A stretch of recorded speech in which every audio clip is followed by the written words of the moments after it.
and all, I'm Alexis, aka The Soft Reader, and yes, you read that title right. This is my last book haul for 2017. I am going on a book buying ban for the last 2 months of the year, and that's kind of for two reasons. The first is that honestly, in November and December, there were only 2 or 3 books I really wanted to buy anyway that were coming out. And one of them actually was my book of the month selection for November. I don't really need to buy books for the sake of buying books to like film a book haul in the month. So I decided I wouldn't buy any books and I would instead save up my money for reason number 2. And that is I'm trying to save up money to get the parts to build my own gaming PC, and I don't know if that's something I've mentioned on the channel or not before. But yeah, I'm trying to build my own gaming PC and save up the money for it, so I figured that could be my priority right now instead of buying books. So these are the last books I'm going to haul this year. There are still 12 of them, so it's not like I didn't splurge in the month of October, because it did. So we'll just go ahead and get into them. The first one I'm going to mention is actually a physical copy of an arc I've already read, and that was Far From the Tree by Robin Benway.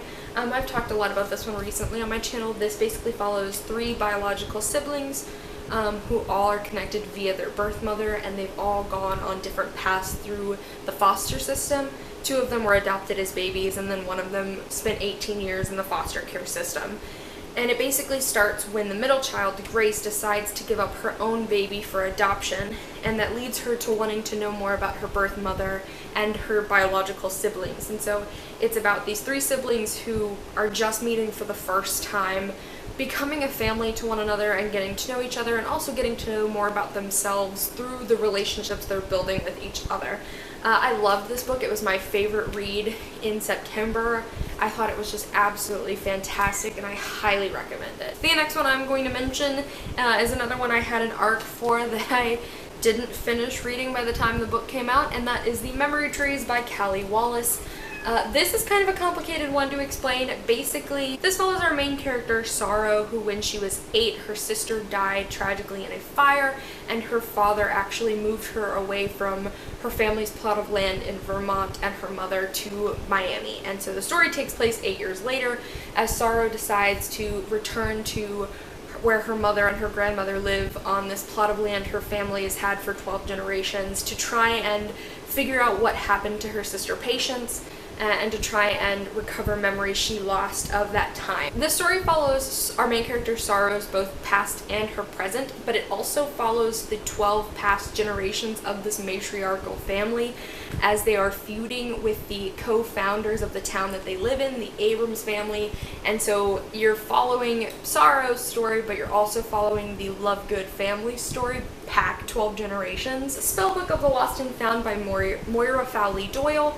And this basically follows 5 or 6 teenagers, I don't remember, in a small Irish town, and one day a spell book falls into their laps, and basically the spells in the spell book can help locate lost items. And it's basically about some things that are lost should stay lost, and some things that are lost, you know, people don't actually want found.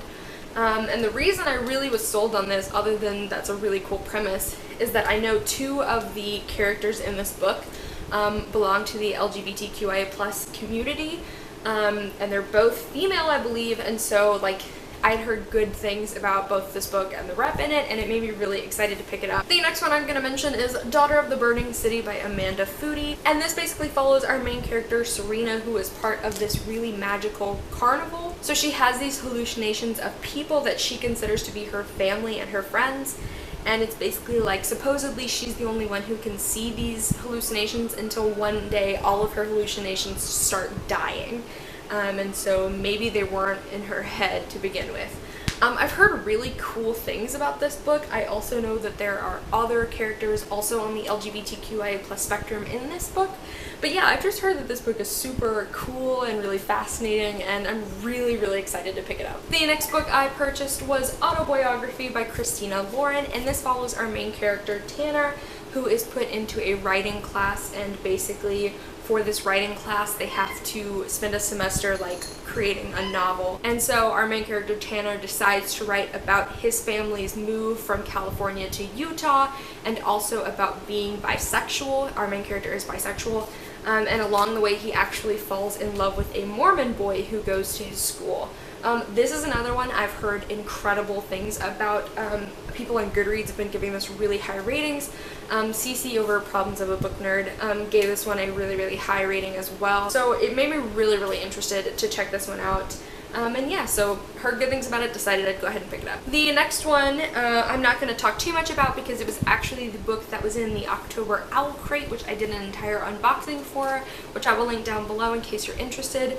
But that was Wild Beauty by Anna Marie McLemore. And this is a magical realism story about a family of women who can grow plants from their hands, but they're also cursed that if they ever fall in love, the person they love will disappear. And so one of the days, the matriarch in this family, I believe, disappears, and in her place suddenly appears a boy. And it's like the first boy who's ever been in this garden or something to that effect. I've heard wonderful things about this one, and honestly, just I've heard wonderful things about Anna Marie McLemore's writing in general. So yeah, I'm really excited to get to this one too. The next two books I'm going to mention I bought off of Book Depository. Honestly, this next book I'm going to mention is one I'm already having really mixed feelings about, just because of the things I've heard about it in between when I bought it and when I got it. And that is All the Crooked Saints by Maggie Stiefvater. This is basically about three cousins in 1960s Colorado who perform miracles on the people who live in this town, but they also all have their own demons, I guess, that they're dealing with.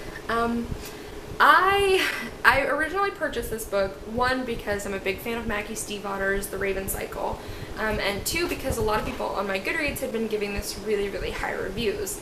And then I bought it, and then it had already started shipping to me, and then I started hearing really not great reviews about this book, about like the plot and some of the characters and the writing and stuff.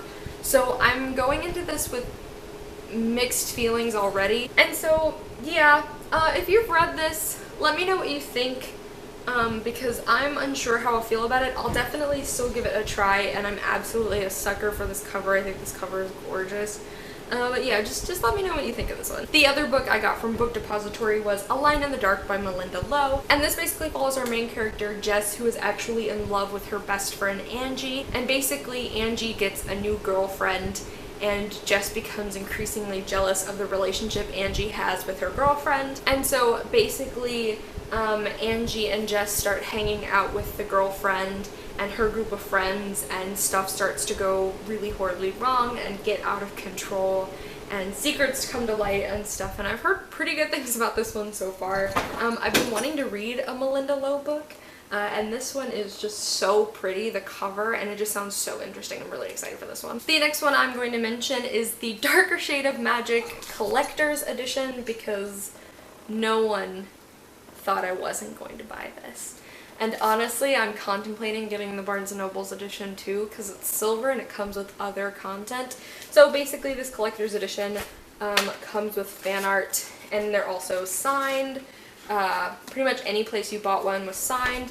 So again, it comes with fan art, and it comes with like never before seen stories and content, and I love it. I love this cover. I think this cover is so nice, and I love the series so much, and I hope they do collector's editions maybe of the rest of the books too, because I would absolutely buy every one of them. Who am I kidding? The last three books I'm going to mention I all got in my Book of the Month box for this month. For those of you who don't know, Book of the Month, basically every month at the beginning of the month you have 5 selections to choose from for your book that month, and you basically choose which one of those 5 you want, and they're all curated by guest judges.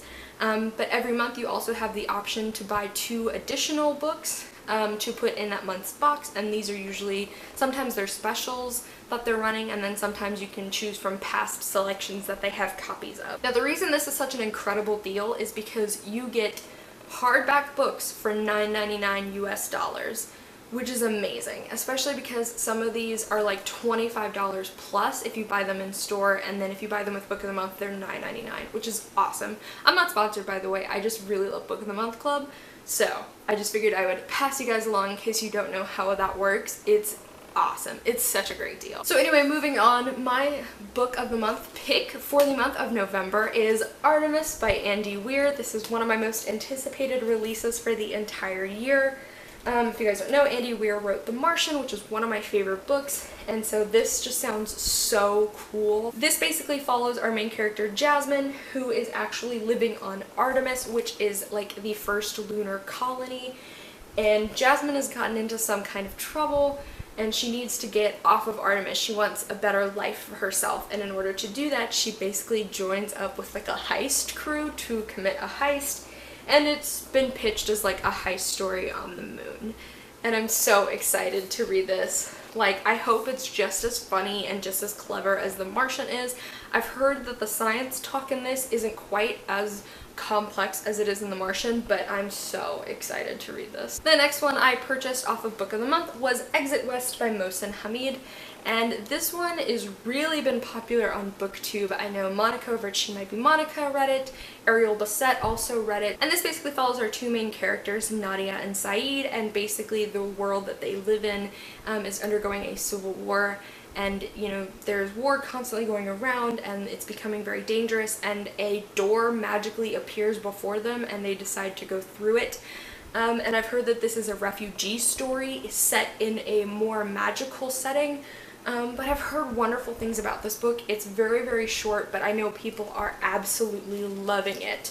So I'm really excited to check this one out. The last book in this haul I purchased because Joss over at Squibbles Reads absolutely raved about this book a couple of months ago, and it totally sold me on it. And that is The Seven Husbands of Evelyn Hugo by Taylor Jenkins Reid. And this basically tells the story of Evelyn Hugo, who was like a Hollywood starlet years ago, and she basically is older now, and she's basically ready to write the story of her life. So she chooses an unknown magazine writer named Monique to meet with her and listen to her stories, and so Monique can write everything down and actually write Evelyn Hugo's biography. And so yeah, I've heard wonderful things about this. I believe our main character Evelyn Hugo is bisexual, and also Monique might be bisexual as well. But this just sounds so cool, especially the way Joss describes it. Like, she makes this sound like such an incredible book. So I totally picked this up based on her recommendation, and I'm really, really excited to see what is going to be in this story. Alrighty guys, so those are all of the books I purchased in October. Again, these are the 12 last books I will be purchasing for the year.